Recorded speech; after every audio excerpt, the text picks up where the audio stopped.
Hallo aus Trier. In diesem Video zeige ich den Hauptmarkt, den zentralen Platz der Stadt. Hier ist das Zentrum der Trierer Altstadt, hier ist der Hauptmarkt. Er liegt im historischen Stadtkern unmittelbar vor der Domstadt. Hier treffen die wichtigsten städtischen Geschäftsstraßen zusammen. Seit dem Jahre 958 steht hier mit dem Marktkreuz ein Hoheitssymbol des damaligen Erzbischofs. Über dem Blattkapitell trägt es in 3 Metern Höhe die lateinische Inschrift: Der Trierer Erzbischof Heinrich hat mich errichtet. Es steht auf einer alten römischen Säule, die ab 1200 als Pranger für das Marktgericht diente. Ende des 16. Jahrhunderts wurde auf dem Hauptmarkt dieser Brunnen geschaffen, der Petrusbrunnen. Er steht im südlichen Bereich etwa am Schnittpunkt von Grabenstraße und Dietrichstraße. Auf der Spitze des Brunnens steht die Figur von Petrus, dem Stadtpatron von Trier. Sie gab dem Brunnen seinen Namen.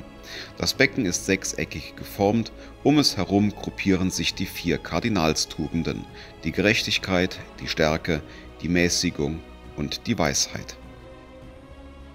Man sieht also, vordergründig ist der Petrusbrunnen ein Hort der Schönheit, Reinheit und Tugend. Aber im Hintergrund der Tugenden tun sich Abgründe auf.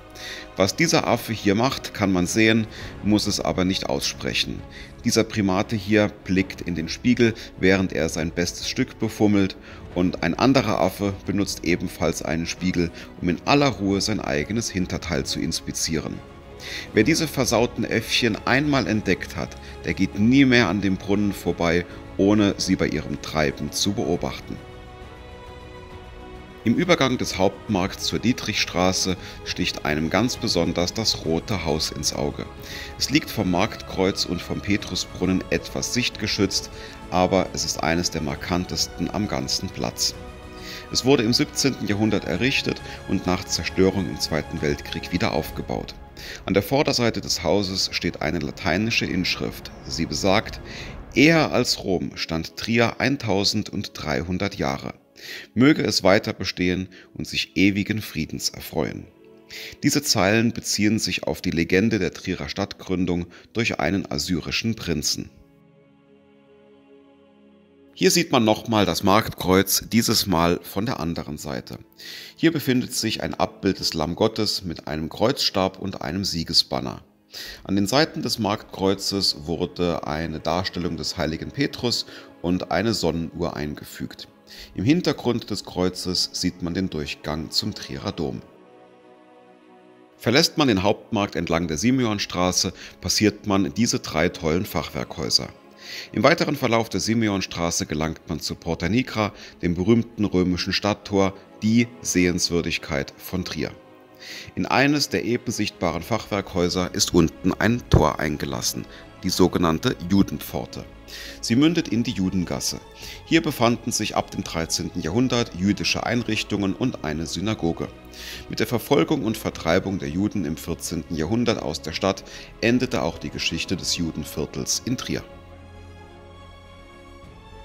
Im Übergang zum Domfreihof an der Ecke zur Sternstraße geht man an einem Haus vorbei, das zeigt, dass großformatige Bilder an Hauswänden auch durchaus Stil haben können.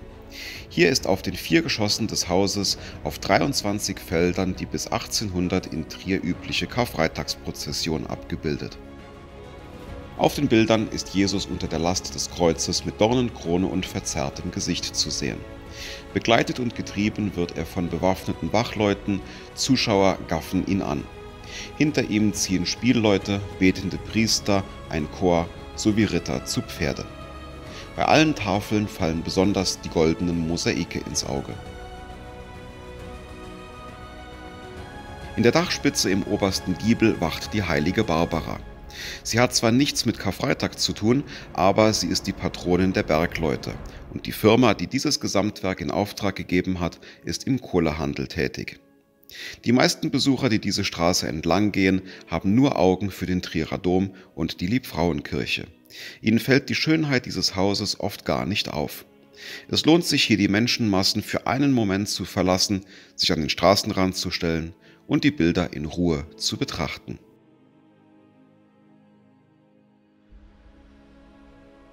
Wenn du dich für weitere Sehenswürdigkeiten aus Trier interessierst, dann findest du in der beigefügten Playlist bestimmt ein weiteres Video für dich. Bis hierhin sage ich vielen Dank fürs Zuschauen und bis zum nächsten Mal.